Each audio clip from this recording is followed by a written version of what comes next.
Ketika kita cerita-cerita nggak sengaja ide itu terus dicuri zep gitu ya sama teman. Ya idenya dicuri zep. Seakan-akan itu menjadi idenya teman kita, padahal itu kita yang sedang punya project, kita sedang mencari, sedang brainwash lah ya, sedang cari referensi, minta pendapat, ternyata diambillah oleh si teman gitu ya. Terus apa yang harus kita lakukan? Kalau seperti itu, ide kita dicuri dan fatal ya. Kalau kemudian bos kita itu sangat tertarik, ide itu adalah ide original dari si pencuri dan sangat tertarik dan itu diapresiasi oleh si bos.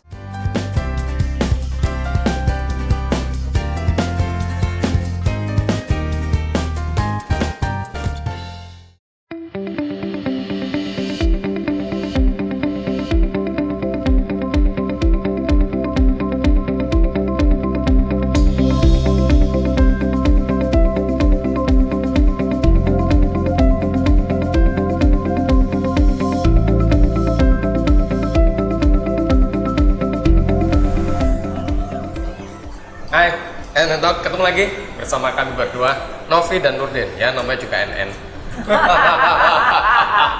Kita masih ngobrol-ngobrol, masih beres krim ria juga. Betul. Di konten yang paling ciwi. Jadi kita mau ngobrolin apa nih? Ngobrolin gini, kalau di tempat kerja itu kan seringkali kita bisa punya ide tuh gitu ya. Dan terus sering meeting juga sering untuk project. Ya, terus kadang kita sharing sama teman-teman kan. Ternyata ternyata ketika kita cerita-cerita nggak sengaja ide itu terus dicuri zep gitu ya sama teman. Ya idenya dicuri zep. Seakan-akan itu menjadi idenya teman kita, padahal itu kita yang sedang punya project, kita sedang mencari, sedang brainwash lah ya, sedang cari referensi, minta pendapat, ternyata diambillah oleh si teman gitu ya. Terus apa yang harus kita lakukan? Kalau seperti itu, ide kita dicuri dan fatal ya. Kalau kemudian bos kita itu sangat tertarik, ide itu adalah ide original dari si pencuri dan sangat tertarik dan itu diapresiasi oleh si bos. Akhirnya yang punya ide awal gigit jari. Ya, sama ya kita ya. Pernah ngalamin? Gak pernah sih. Masa gak pernah? Gak pernah. Gak pernah nyoba gitu? Gak pernah. Saya nyuri ide loh. Kok jelek ya? Jadi gini, kadang di suatu instansi atau perusahaan atau organisasi kan, yang namanya itu kan banyak orang. Nah, biasanya kan kita itu sering ngobrol terkait dengan pengen mencari sesuatu yang baru, nggak ada ide-ide baru. Perbaikan lah dari apa yang sudah kita lakukan, biar nggak begini-begini saja. Gitu itu ada dua jenis. Apakah itu memang ada new project yang dilontarkan oleh bos kita atau atasan kita, ya kan? Kita mau ada new project nih, new klien nih terkait dengan bla bla bla bla ini. Yuk silakan Anda cari ide, ya kan gitu. Atau misalnya secara nggak sengaja kita tuh pengen bikin sesuatu apa gitu kan terkait dengan project yang mungkin sekiranya nanti bisa dikerjakan sambil biasa hangout, ngopi bareng, makan siang bareng, biasanya di kantin atau di mana kita ngobrol-ngobrol kan. Kadang tercetus kan tuh ide misalnya kayaknya seru nih kita mau bikin ini ya kan? Iya, betul. Kemudian temennya menangkap itu. Nah, kemudian ketika ternyata yang dilala ada project terkait dulu pernah diomongin. Betul. Nah, si punya pencetus ide awal kadang dia tidak keduluan sama si temennya yang padahal dia duluan yang mengomongin. Kadang seperti itu. Jadi ada dua yang memang dilontarkan oleh atasan untuk kita mencari suatu ide baru, atau memang sengaja misalnya agak sengaja sih kita ngobrol terkait dengan itu. Mungkin ya asik kita mau ngadain project ini, ternyata kalau dilala mau ada project itu dan si pencuri ide itu yang mengungkapkan. Tapi Bro tadi bilang, kok iya bos itu tertarik dengan ide tersebut. Betul, karena relevan banget dengan kebutuhan perusahaan saat sekarang, gitu kan. Dan itu juga kebutuhan klien. Betul, kebutuhan klien. Nah, sehingga itu istilahnya dilirik oleh si bos atau si bosnya itu atau atasannya itu menjadi suatu global ide untuk di breakdown seperti itu. Nah, teman-teman yang lain yang nggak tahu support ke si pencuri ide itu. Karena memang nggak tahu ya, salah sih ya kan. Sementara yang punya ide awal itu ya semakin gigit jari. Iya, cekot-cekot. Cekot-cekot. Itu bisa terjadi dimanapun. Iya. Nah, kalau dalam situasi kayak gitu berarti gimana nih? Ya karena gini loh, setiap orang kan berusaha mencari posisi. Iya. Nah posisi itu kan akan muncul ketika kita diapresiasi oleh atasan Betul. kita terhadap gagasan, terhadap pekerjaan kita atau terhadap performance kita. Nah salah satunya ada ide itu. Betul. Secara etika sebenarnya kita sama-sama tahu ya itu nggak boleh kan, itu nggak etis, benar-benar nggak etis gitu kan. Kok mencuri ide kopi plagiat aja nggak boleh, nggak etis kok ya kan? Nggak etis, tapi demi sebuah jabatan, demi promosi, demi karir lah, apapun sebenarnya kadang itu meskipun tahu nggak oke, tetap dilakukan seperti itu. Sah saja tanda kutip untuk dilakukan oleh seseorang. Ya, gitu. oke. Dan buat teman-teman yang karena di peraturan perusahaan tidak tercantum hal seperti itu kebanyakan. Ya itu namanya etika ya, kita nggak bisa membreakdown satu persatu gitu etika kan. Itu adalah sesuatu yang tak tertulis. Iya tak tertulis dan harusnya sama-sama ngerti lah di pergaulan. Nyerobot barang milik orang lain kan nggak boleh dimanapun gitu kan. Nah, bahaya lagi gini, ketika si pencuri ide itu misalnya seringkali saya juga menemukan si pencuri ide itu dia nggak tahu breakdownnya seperti apa. Ya karena nyuri lah, dia juga nggak ngerti akarnya latar sementara belakangnya. pencetus ide ini kebanyakan dia sudah tahu breakdownnya seperti tekniknya akan dijalankan seperti apa, betul. Nah jadi sebenarnya kalau ide Anda dicuri itu adalah ya sudahlah, tapi yang penting bukan detailnya itu yang dicuri. Karena apa? Ketika Anda bisa menjabarkan detail tersebut ke atasan Anda akan juga diapresiasi oleh atasan Anda karena bisa mendetailkan terhadap ide tersebut, ya enggak? Betul. Gitu. Jadi ketika kita tidak bisa sih di suatu lingkungan perusahaan kita menjaga itu tidak apa ya dicuri atau apa, karena kita sendiri juga kadang ketika ngobrol tadi saya bilang di kantin lagi ngopi atau lagi makan siang bareng kita keceplosan, nyama juga manusia keceplosan, itu sih hal yang lumrah gitu. Tapi kalau dia keceplosannya itu ditangkap oleh seseorang yang tidak punya etika yang baik gitu. Padahal seharusnya bagi kita di organisasi perusahaan adalah ketika ada rekan kita punya institusi dia seperti itu dan dia lupa akan ide awalnya dulu itu kan kadang lupa atau Nabi. Nah si B ini ngomong, oh iya Pak dulu si A pernah punya ide kayak gini guys. Nah itu akan membuat apa ya lebih diapresiasi sebenarnya secara pertemanan, benar nggak? Iya. Karena kalau kita mencuri ide tidak menyebutkan yang punya ide siapa, itu akan membuyarkan pertemanan. Pastilah. Iya, jadi teamworknya akhirnya tidak berjalan dengan baik. Karena apa? Suatu ide, gagasan itu akan bisa berjalan dengan baik kalau ada supporting system dan supporting team, benar nggak? Betul, gitu. Jadi kalau misalnya gini nih, saya salah satu tipsnya, kalau Anda punya ide, ada punya sesuatu usulan lah untuk improvement, untuk sesuatu cara kerja yang lebih baik. Di setiap kesempatan atau meeting di tempat terbuka, Anda harus sampaikan gitu, sehingga orang tahu sebenarnya ide aslinya atau sudah ada pemikiran tentang itu dari siapa. Jadi biasakan untuk speak up gitu ya, kita lebih asertif untuk menyampaikan bahwa kita punya saran seperti ini nih, kita punya usul seperti ini gitu ya. Jadi itu yang pertama supaya kemudian kita ini orang akan tahu gitu kan. Oh ternyata dulu si A ini pernah mengusulkan, meskipun kemudian di copy paste oleh yang lainnya seperti itu, tetapi orang akan tahu yang hadir di rapat kita itu bahwa dulu si A misalnya pernah menyampaikan seperti itu. Jadi usahakan kalau Anda punya sesuatu yang baik untuk perusahaan, untuk rekan kerja, untuk tim Anda, untuk lingkungan kerja, sampaikan itu ide Anda gitu ya. Dan bisa juga melalui email atau apa gitu, tertulis Anda tujukan kepada siapa-siapa yang perlu tahu tentang hal itu. Betul. Gitu, karena itu akan lebih tertulis gitu ya, ada dokumentasinya, ada recordnya gitu loh. Dan kalau misalnya ngumpul curhat terhadap sesuatu yang baru, jangan berdua. Oke, iya. Kecuali lagi lagi mau makan-makan kongko santai gitu ya. Karena apa? Kalau berdua resikonya tadi itu, kalau misalnya ada punya ide dicuri oleh rekan Anda yang satunya itu. Tapi kalau bertiga, berempat, itu ada saksinya tuh idenya siapa. Betul. Kalau berdua itu yang cukup riskan untuk istilahnya hati-hatilah untuk seperti itu. Jangan mengungkapkan ide secara gamblang, apalagi ide plus detailnya Anda ngomongkan ke si teman Anda itu, dan itu berdua, itu adalah tanda kutip agak bahaya juga sih sebenarnya. Betul. Nah, kalau misalnya udah kejadian nih tadi ya, ternyata kita lupa atau kita nggak pernah menyampaikan ide kita di depan umum sehingga kemudian diambil oleh orang lain ya, gitu karena, kan? Apalagi untuk orang-orang yang jenisnya karakternya introvert. Oh iya, iya. Dia itu cuma malas bisa geger ya. Malas geger. Malas rame. Kan? Atau misalnya dia cuma bisa ngomongnya ke orang terdekatnya dia, dia takut ngomong ke atasannya, itu terkait dengan entah itu speak up atau ide, sehingga dia curhatnya ke temennya. Nah, ide itu dianggap ide temennya dan dia pasrah-pasrah aja.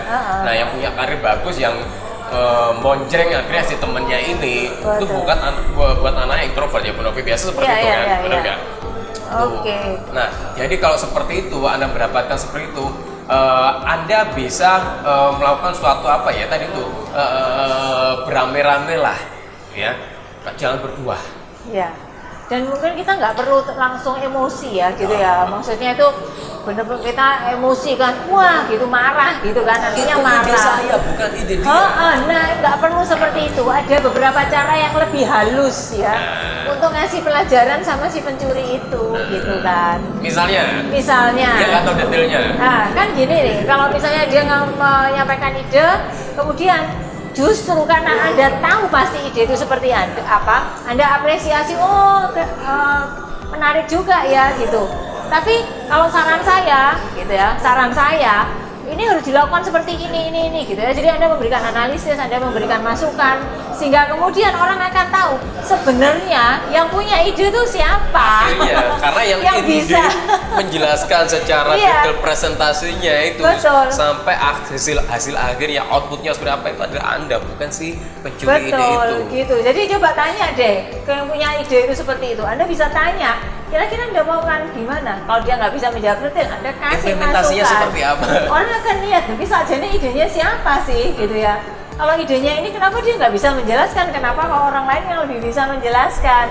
Nah itu sebenarnya menjawab pertanyaan tadi, kita nggak usah frontal ini, tetapi dengan cara yang lain. Gitu. Jadi atau misalnya ketika Anda sudah memaparkan ide itu, ya kan, Anda tahu detailnya.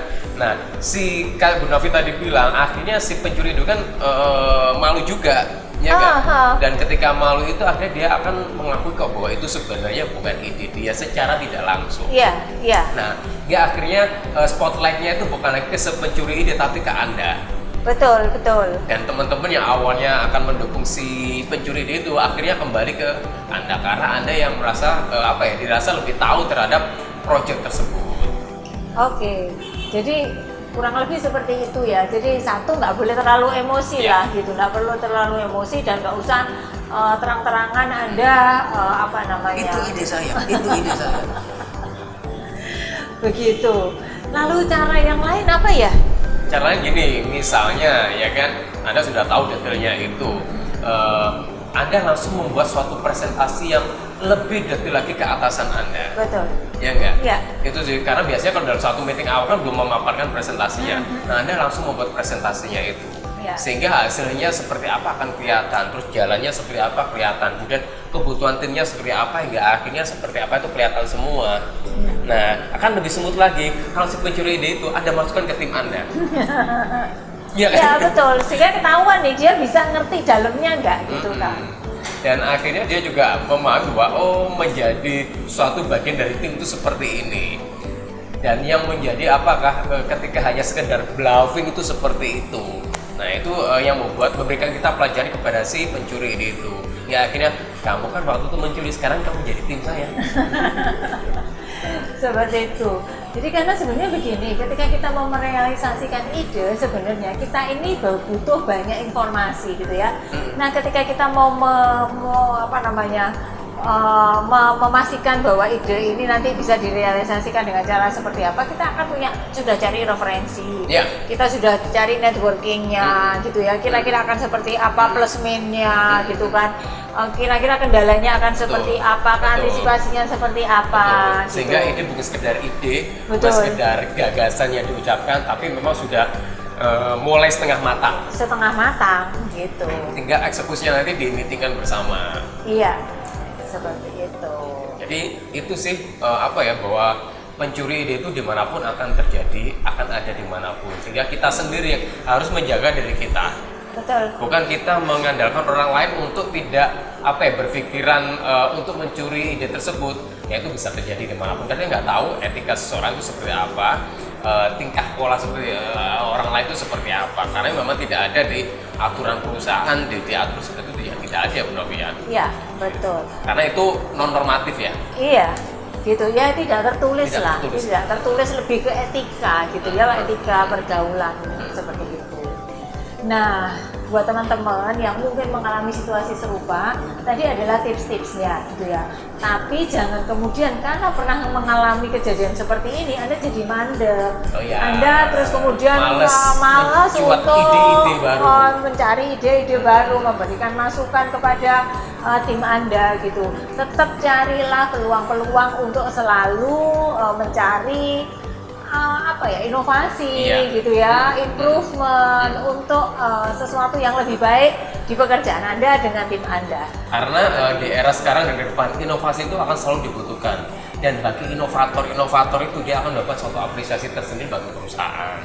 Dan ketika Anda pernah mengalami itu, ya Anda jangan merasa bahwa seperti Bro bilang bahwa sudahlah, aku malas untuk gini-gini. Nah, justru itu jadikan suatu pembelajaran bahwa ketika Anda punya ide sesuatu yang baru, Anda juga perlu lebih aware lagi terhadap sekitar Anda atau lingkungan Anda. Jangan sampai bahwa ide itu akan dicuri oleh orang lain. Dan bagi orang lain juga etikanya dijaga. Jangan sampai ketika rekan Anda punya ide, jangan Anda curi. Ya. Karena tadi itu ketika Anda mencuri dan itu ketahuan bahwa Anda tidak paham detailnya, hingga akhirnya Anda sendiri yang akan tidak diapresiasi oleh teman-teman Anda. Dan ketika itu terjadi bisa jadi Anda akan agak dijauhi oleh teman-teman Anda. Bukan hanya agak dijauhi gitu ya, tetapi sudah capnya pasti negatif. Iya. Jadi be gentleman gitu ya. Be gentle, dan karena Anda orang muda, Anda punya semangat yang luar biasa, Anda punya pemikiran-pemikiran baru, informasi sangat luas, bisa didapatkan di mana saja.